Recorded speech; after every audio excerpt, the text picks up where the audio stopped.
In 1960, 9-year-old Calogero lives in Belmont, a working-class Italian-American neighborhood in the Bronx with his father, Lorenzo, an MTA bus driver, and his mother, Rosina.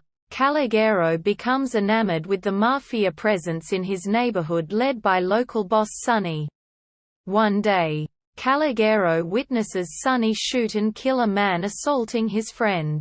Calogero keeps quiet when questioned by NYPD detectives. Sonny's men offer Lorenzo a better-paying job but, preferring a law-abiding life, he politely declines. Sonny befriends Calogero and gives him the nickname C. Calogero earns tips working in Sonny's bar and throwing dice and is admonished by Lorenzo when he discovers the cash. Lorenzo returns the money to Sonny and warns him to keep away from Calogero. 8 years later, a 17-year-old Calogero has been visiting Sonny regularly without his father's knowledge. Calogero is part of a gang of local Italian-American boys, which concerns Sonny. Calogero meets an African-American girl, Jane, and they develop a tentative friendship. Despite the high level of racial tension between Italian-Americans and African-Americans in the area, Calogero arranges a date with Jane. He asks for advice from Sonny, who decides to lend Calogero his car. Later, Calogero's friends beat up a group of African-American cyclists riding through their neighborhood. One of the cyclists turns out to be Jane's brother, who accuses Calogero of beating him up when he and Jane meet for their date. Calogero loses his temper over the accusation, and calls him a nigger, which he instantly regrets. Jane leaves with her brother. At home, Lorenzo confronts Calogero after seeing him driving Sonny's car. They argue and Calogero storms out. He runs into his friends, who tell him that some African Americans egged their social club in retaliation to the earlier beating. Shortly thereafter, Sonny and his crew confront Calogero after finding a bomb on Sonny's car. Calogero tearfully pleads his unwavering dedication to Sonny, who recognizes Calogero's innocence and allows him to leave. Calogero meets up with friends, who plan revenge on the African Americans using Molotov cocktails.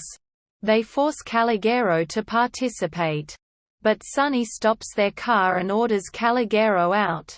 Calogero catches up with Jane, who tells him that her brother admitted that Calogero was not his assailant. Jane and Calogero make amends, but he suddenly remembers his friend's plans to attack Jane's neighborhood, and the two rush to stop them. During the attack, an African-American shopkeeper throws an unbroken Molotov cocktail back at the boy's car, which enters through the window and ignites the Molotov cocktails still in the vehicle, resulting in an explosion that kills everyone inside. When Calogero and Jane arrive, they find the car engulfed in flames and the boys' dead bodies burned. Calogero leaves and rushes into Sonny's bar to thank him for saving his life. But an assassin shoots Sonny in the back of the head before Calogero can warn him. Calogero later learns that the killer was the son of the man he witnessed Sonny kill when he was 9. At Sonny's funeral, countless people come to pay their respects. When everyone but Calogero disperses, a lone man, Carmine, visits the funeral, claiming that Sonny once saved his life as well. Calogero does not recognize Carmine until he sees a scar on his forehead and realizes he was the man whom Sonny defended by shooting the other man 8 years ago.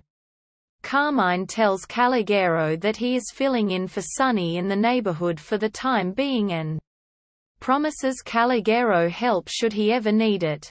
Carmine leaves just as Lorenzo unexpectedly arrives to pay his respects to Sonny. Lorenzo thanks him for saving his son's life and admits that he never hated him. but that he resented him for making Calogero grow up so quickly. Calogero bids Sonny goodbye and walks home with Lorenzo while narrating the lessons he learned from his two mentors.